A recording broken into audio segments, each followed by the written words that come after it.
glory days at the stick. From who's got it better than us to brick by brick. It's always the 49ers way, from off-season to game day.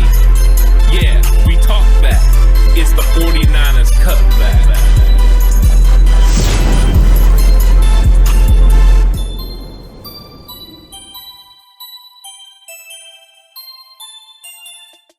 It's 49ers Cutback Podcast time, and you know what? Through training camp, there's been a lot of things that have been coming out, and even before that we would like to kind of go over and see if these are myths or not. Can we be Mythbusters and blow some of these up, or are they accurate? This is going to be fun. Alex has got his list out already. You know what? That was a good show. We've got a lot to live up to. Yeah, okay, of Mythbusters. Yeah. I get what he did there. That was a great connection, and it's accurate. There's a lot of things that we got to try and live up to expectation-wise, but you can help out. You can help the channel out every day by hitting that like button, hitting that subscribe button, hitting that notification bell. That way you're here for all of the surprise content, because surprise, we got something that isn't just about specifically a day of training camp, but overall, just things and narratives about the 49ers that we don't necessarily like or agree with, or who knows? Maybe we do agree. Maybe there's a few things in here that we do agree with. Ant, what's one thing on the list that we can potentially try and myth bust about this team? Well, the first one is something I had heard earlier this week, is that after 3 good practices, Ambry Thomas was ready to be cornerback 1. This myth has been busted. In fact, the person that said this has now said Emmanuel Moseley is good. He said it very emphatically. He was like, he's good. Yes, we know this about Emmanuel Moseley. It's easy to forget about somebody when they're not on the field. And now that he's out there, he's proven it. But we didn't forget. So this is a definite myth bust because Emmanuel Moseley is better than Ambry Thomas. In fact, from what we've seen so far through training camp, Dante Johnson is better than Ambry Thomas right now. He's able to operate at a higher level because he understands the defense and the scheme. So he's definitely doing better. Ambry Thomas is very talented, and he's going to develop. But this is a myth that he's ready right now. Yeah, this is an interesting thing that's been going on with rookies, especially, in the Niners Twitter sphere and reporters and all that, is that people keep wanting to say that these rookies are better than different veterans because maybe a guy like Dante Johnson, who's been in the league, 8 years or so now? Yeah. And that he's not a star, that, he's not that good if Ambry Thomas can't beat him out. Well, guys that have played 7, 8, 9 years in the NFL are good football players. And it's really hard for a young guy to beat someone like that out. And I agree that he is not ready. Definitely not ready for Moseley or Verrett, but I agree he's not ready, even better than Dante Johnson. Dante Johnson's played in this system for several years, and Ambry Thomas hasn't. It's that simple. Dante Johnson's seen a lot more football than him. That is accurate. And you two hit it. I mean, there's really nothing more I can say on this because you guys covered all of it. What I can say, go check out the video on Emmanuel Moseley that we did and why he could be the guy opposite of Verrett to lock down. It spelled out a lot of the things that we liked and why we didn't think Ambry Thomas was going to come in year 1 and get it done. So far, it looks to be that way. And even Deontay Johnson is making it very, very tough for Ambry Thomas to do those things. One for me that I saw and was kind of laughing at and scoffing at was the fact that Alex Mack looks old and slow, guys. He looks old and slow because in a single practice, he got beat 5 different times in one-on-ones. And this is something that we have been harping on for a while now. Results-based interpretation of one-on-one individual sessions for linemen is a very scary way to try and evaluate linemen. It doesn't give you the full picture. They tend to skew towards being defensive-oriented drills and benefiting the defense more than the offense. It's just really hard on offensive linemen to evaluate them fully in those situations and scenarios because the defense has one goal in mind, and that's go downhill. They're not trying to track a running back. They're not trying to track down a ball, a quarterback dropping back in space. None of those things. It's just going downhill straight ahead, and the lineman is trying to resist against that. That's not a perfect interpretation of what actually happens in a game environment. It's not a great simulation idea of what the O-line is going to be doing. It's awful, especially for an offensive lineman. Horst understands this. When we were offensive linemen, you have to play with the player next to you. You count on them, and a lot of times it makes it easy. If you watch those 5 times he got beat, okay, now go watch the when they're playing 11 on 11 and the 22 guys out there, and he's flowing and making plays and making reads and being in the right spots and not giving up pressure up the middle so Jimmy Garoppolo has a pocket to throw. So if you're going to grade on one-on-ones and then not take into account the 11 on 11, you're just doing it bad. So this is not a good take. This is definitely a myth. It's one that needs to be busted because 100% Alex Mack does not look old and slow. He looks very seasoned. He looks very good. He looks smart, and he's putting players in the right positions to be successful. I don't care if he doesn't win a single one-on-one as long as he doesn't let somebody through during a game, because that's what's important. I will go against you, Alex, on one thing. Okay. I think for tackles, one-on-ones is a solid.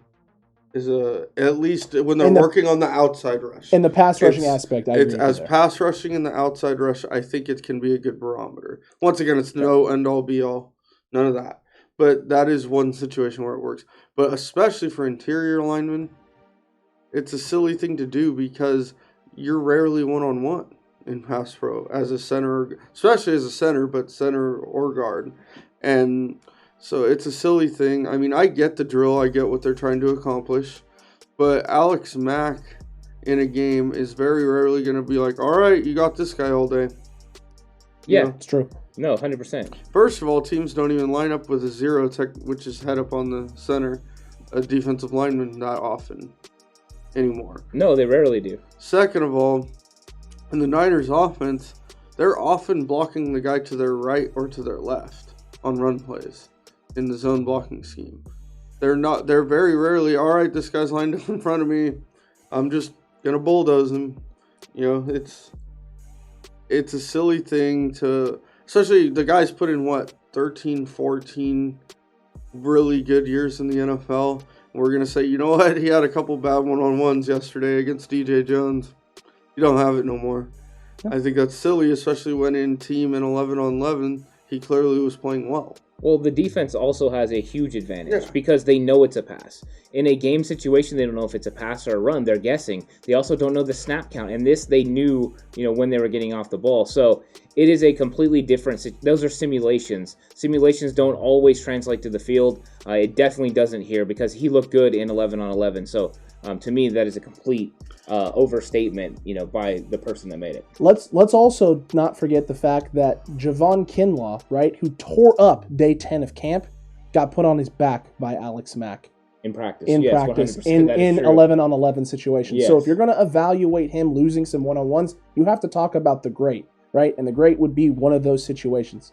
Kinlaw's a beast. One thing to add to that, for people who maybe didn't play offensive line or don't know it that well, my comparison here would be like taking one of those guys off the street ball tours because they beat everyone at one-on-one and can make ridiculous shots and do all this crazy dribbling and sticking them in an NBA game. Skip to my Lou. There's been one guy. Yeah. Of all those guys that's been able to do it. Guess you're not a huge fan of the professor. He never played in the NBA. He does make some solid YouTube videos. Great videos. I like the professor. But you get what I'm saying. I do get what you're saying. And you're not wrong. It's just a different thing. It is. It's 100% a different thing. And then there's another myth that's been thrown out there. This is a recent one. This is one that's been coming out recently. People want to be putting some slander on this man's name, and it's time to put some respect on the name of Javon Kinlaw because there are people suggesting that this man may be a bust. A bust, gentlemen. Horst, a bust. I don't see it. I don't understand how you watched him play last year and saw a bust. Yeah, there's things he definitely did wrong. There's stuff he can definitely improve at. He especially gets a little high as he gets tired throughout the game. His pass rush moves and technique could use a lot of fixing. All stuff that was known when they drafted him. I don't understand the hate for him. He made a lot more good plays than bad last year. And then he has a bad practice at training camp and he's done. I don't understand it. He's still 6'6", 325 pounds with no fat on him and moves like a gazelle for how big he is. Horse. Nice about Javon Kinlaw, right? 6'6", 300. No, you're right. You're right in every regard, in every aspect. And let's also not forget that the man just turned around and put together one of the best days of training camp for an interior defensive lineman in day 10.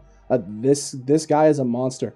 If you want to have concerns about the injury stuff with him and the knee and arthritic knee and whatever the surgery he had was, and he's having to take maintenance days and rest out, you know what? Fine. You can be concerned about those things.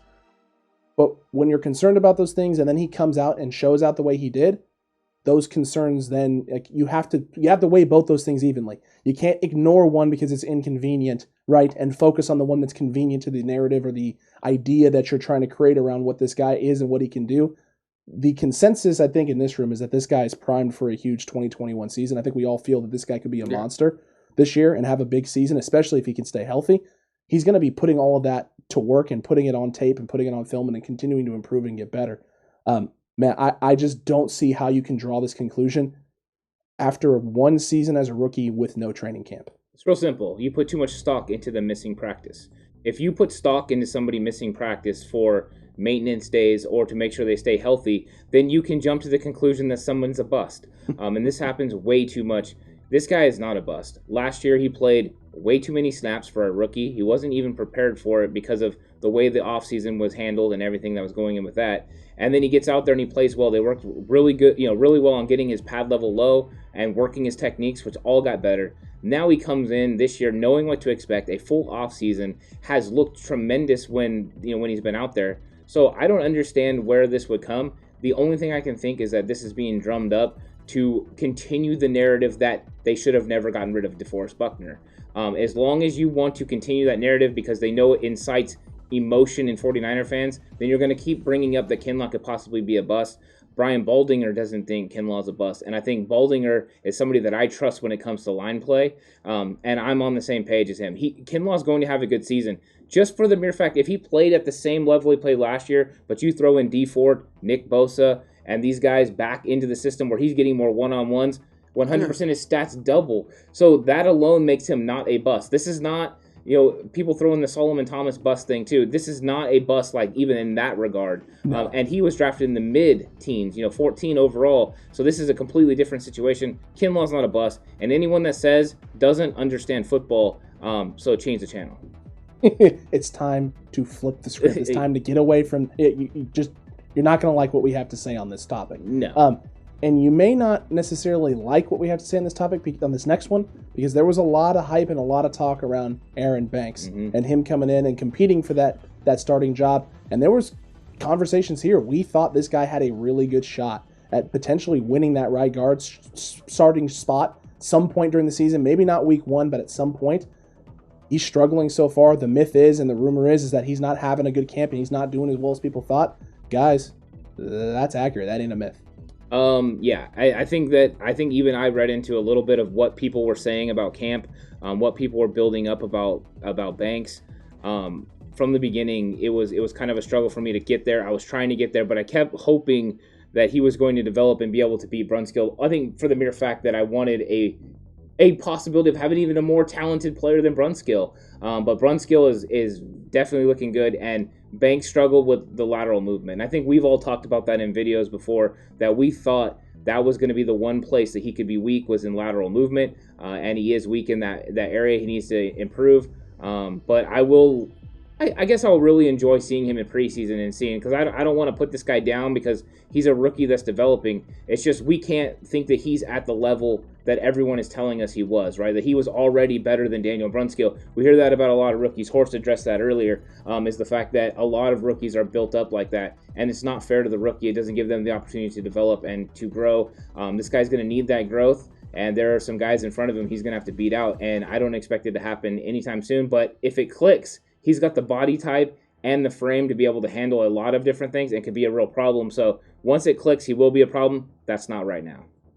Yeah, slow feet don't eat. That's the name of the game in football. And right now, his foot quickness is not on par with where it needs to be. Now, when we talk this way, we don't mean he's never going to be good. No, that pick sucked and all that stuff. What we're saying is at this moment, he is not ready. And he wasn't. And when we went to the practice, it was pretty clear. Mo Hurst had his way with him. A couple other guys gave him problems. And now Mo Hurst is a good, solid player. He's not Aaron Donald. And he really made him look bad on a lot of plays. Banks definitely needs a lot of work. And it goes back, like you said, to what I said earlier. This is more on the media and the fans expecting a 21-year-old to walk in the door and be better than a 30-year-old that's been in the league for however many years. Accurate indeed. This is part of the problem, and this is part of the reason why we've always been kind of temper expectations. And this was part of the reason why, right?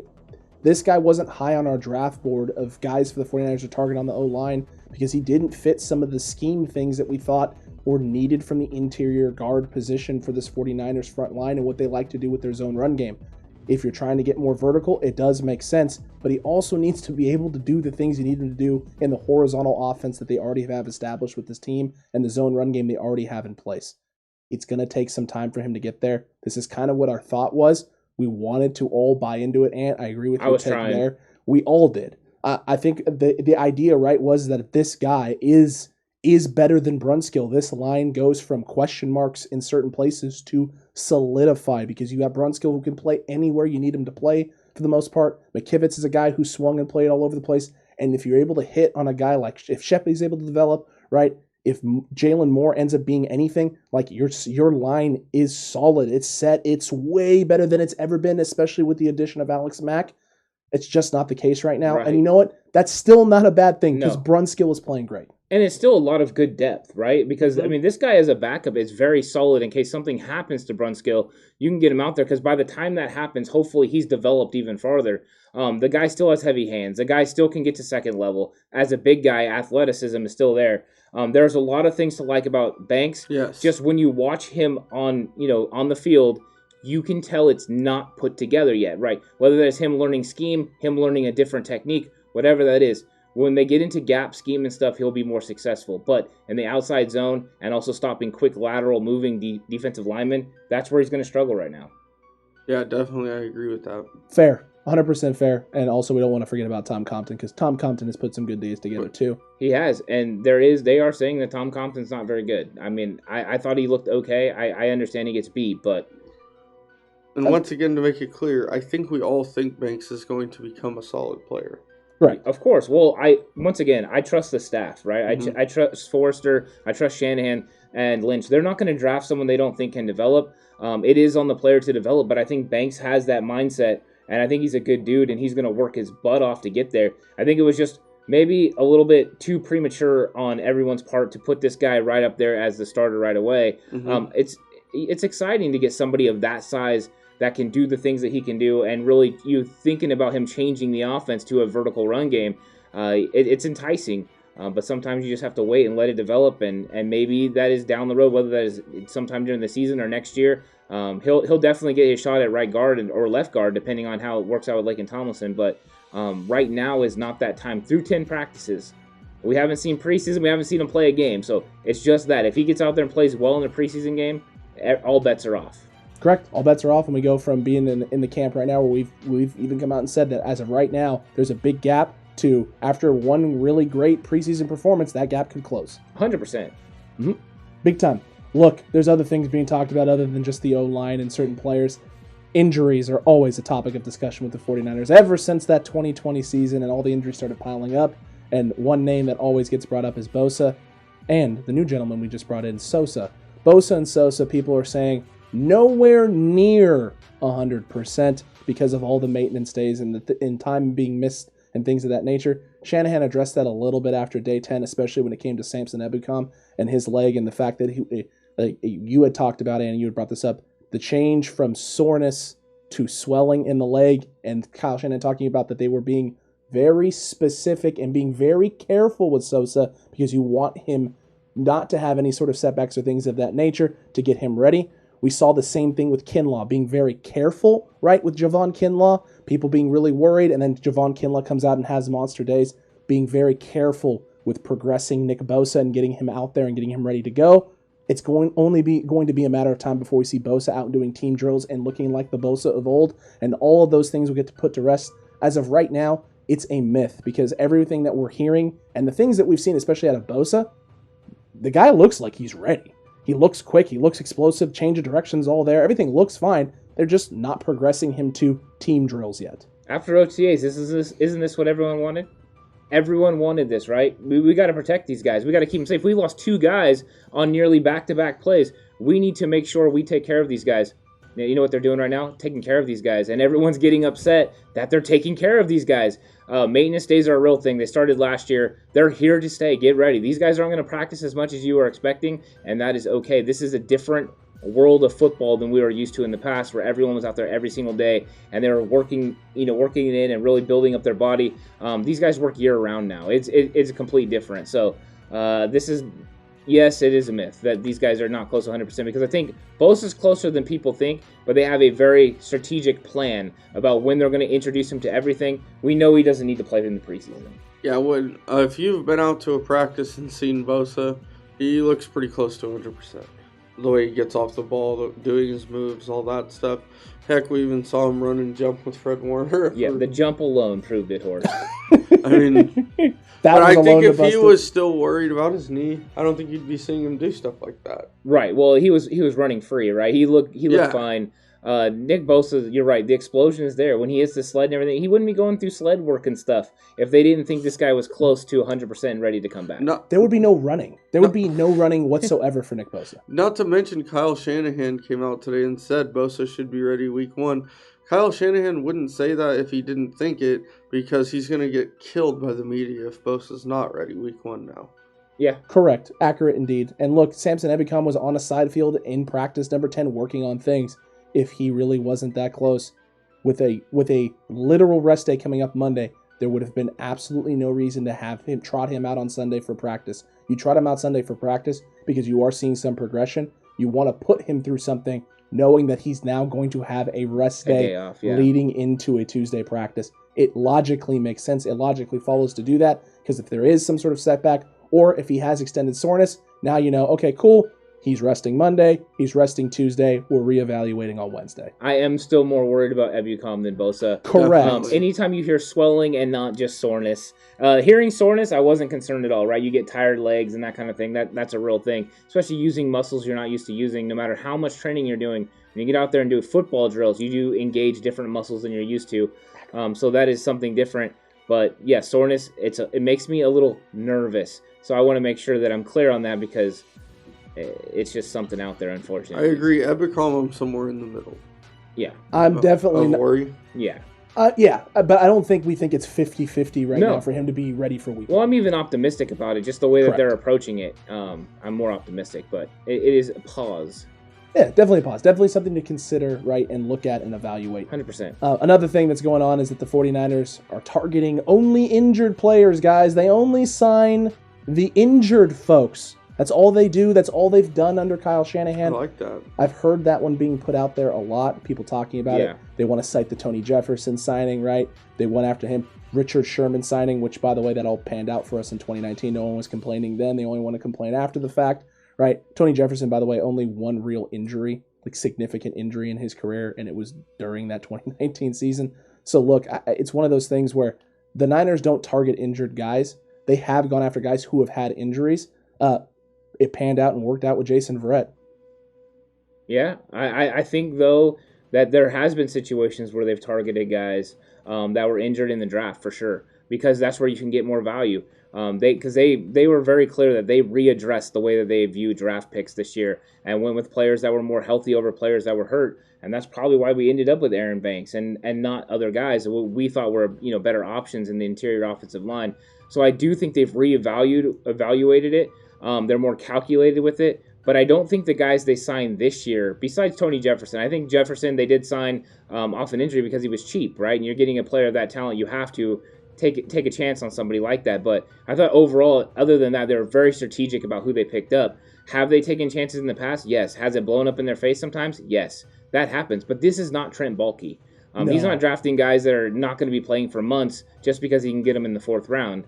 That's not what they do. But this is kind of, I think, in the middle. I'm not here to completely bust the myth, but I'm saying that it's a little more calculated than that. It can't be black or white.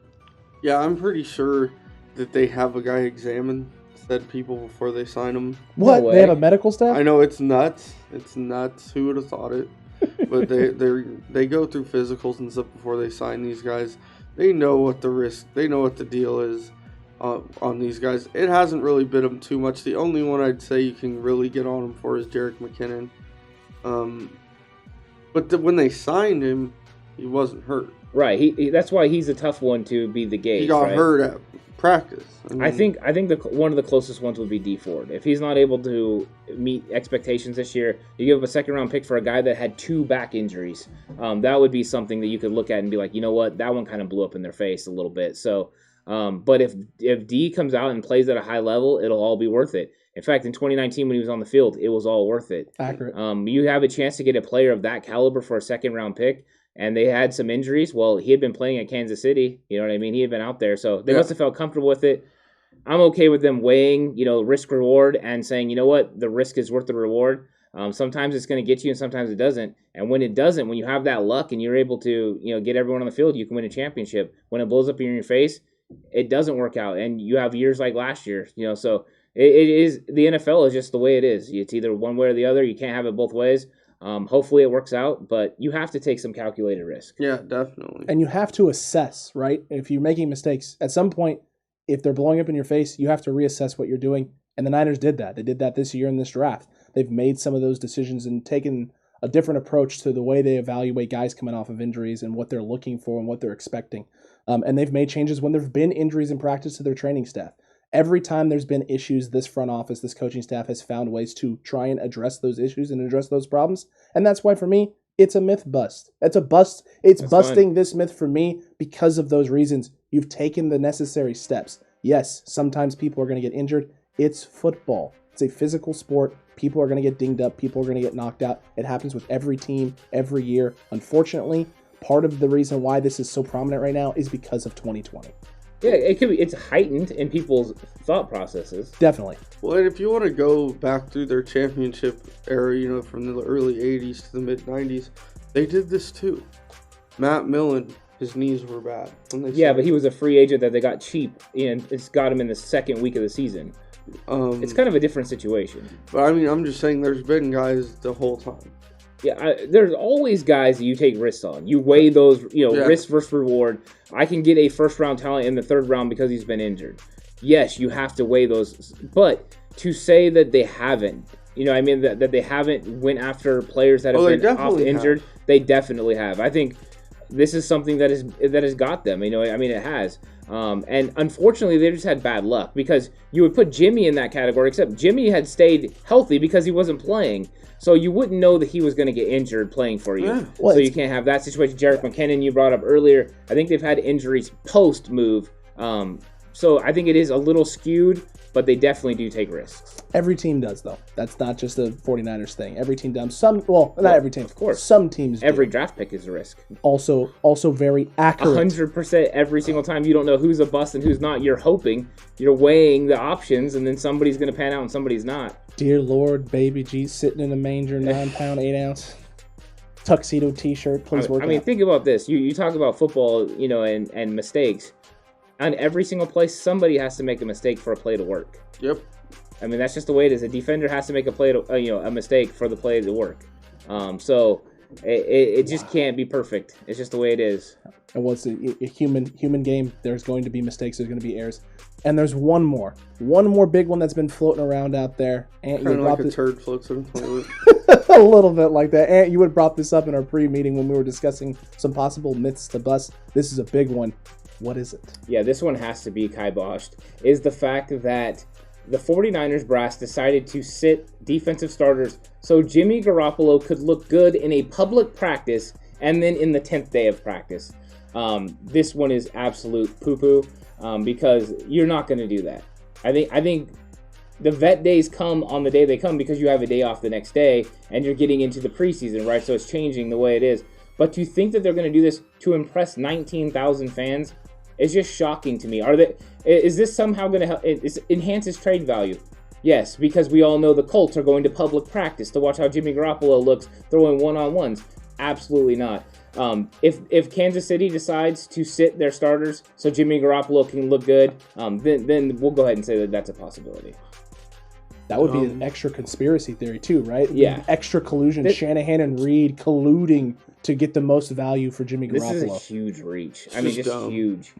It's extremely odd. It's just dumb. I love it. This is NFL football. Yeah, you don't sit people on purpose so that a quarterback will look better. I don't get the that thought process. You have to really think.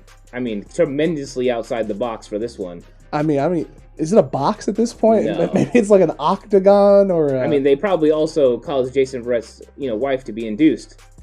That day, Jason, an extra $5,000 if it's today of all days, please. It's ridiculous to think this kind of stuff, and the fact that it's getting put out there is ridiculous. Well, and the fact that there's people who are taking it seriously too is just.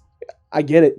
Sometimes you get so enamored with things going on that you can throw things out the window in order of something that you think may be rational. But this isn't even close to rational. No. This is past Crazy Town Bonkersville. This isn't levels of Toontown. It took a left at dumb. As Horse said, dumb, right? Dumb. I don't really have another word. I think it's a fair. Well, I have other words, but we're trying to keep this family friendly. So. It is. Trying. We are. It is family. Yes, family. sir. This is a family. And I don't like. Show. I won't call anyone themselves dumb, but that take is dumb. The idea. It's not well thought out. It is a complete reach, and it's not accurate in any means. And absolutely zero coaches would do this. Absolutely zero coaches would do this. Did he put this on a wheel, you think, on a wall with a dart, close his eyes and throw it and see what happens? No, I think it's actually a thought-out way to try to trigger response. Interesting. Because when you're putting out takes all the time, consistently, at some point you have to change the narrative of when your take is wrong. You have to start pushing other things that, somebody else is conspiring against my take. This is going to happen. I told everyone, you wait. If Jimmy Garoppolo is the starting quarterback, it's going to go from Trey's better than Jimmy to Kyle wasn't willing to make the move he needed to make. Wasn't willing to pull the trigger. I'm not wrong. Kyle's wrong. Yep. That's what it's going to turn to. Just know it's going to happen. And when it happens, I'll be here to welcome you, to give you a high five that you have now seen the light on what is going on. Welcome to the Cutback crew. Glad that you were able to get yourself out of the doldrums of the craziness and into the saneness that is this channel, the Cutback crew. Extremely, well, I mean, for the most part. It's been going pretty well so far. Cutback crew is pretty fantastic. All the new subs who have been here as well, we appreciate you tuning in and checking out all the new content. We hope you're enjoying everything. Make sure you're subscribed. Hit that subscribe button. Hit that like button, that notification bell as well. Head on over to the 49ers Cutback shop. Cop yourself some sweet merch and some sweet 49ers Cutback gear. You're not going to regret it. You're going to love every second of it. Guys, this was a fun episode. I like myth busting with you gents. I do too, and I want to know if everyone watching has a myth that they would like busted, or a question that maybe they see something that they want to know the answer to, or maybe something that they don't agree with us. Throw it out there. It'll be a fun conversation to have, because there's plenty of platforms and plenty of content out there with people having takes. Maybe we have a myth that you would like to bust of ours.